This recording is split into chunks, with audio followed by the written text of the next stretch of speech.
മാങ്ങ അങ്ങനെ തൊലി കളഞ്ഞിട്ടിട്ട് ഇച്ചിരി വെള്ളം ഒഴിച്ചിട്ട് ഒന്ന് തിളപ്പിക്കും. ഒന്ന് നന്നായിട്ടൊന്ന് തിളയ്ക്കുമ്പോൾ ഒരു ചെറിയ വേവ് പോലെ അതിനകത്ത് വരും. അതിനകത്തേക്ക് നല്ലപോലെ ശർക്കരപ്പാനി അങ്ങോട്ട് ഒഴിക്കും.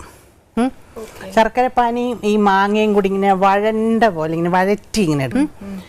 എന്നിട്ട് അതിൽ കുറച്ച് നെയ്യ് ഒഴിക്കണം.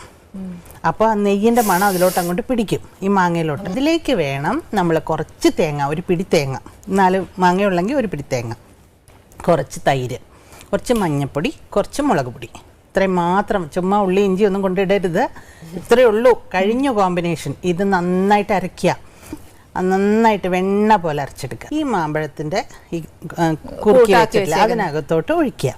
എന്നിട്ട് പ്രത്യേകം ശ്രദ്ധിക്കേണ്ടത് കടുക്, മുളക്, ഉലുവ നെയ്യിൽ തന്നെ വറക്കണം, വെളിച്ചെണ്ണയിലൊന്നും വറക്കരുത്.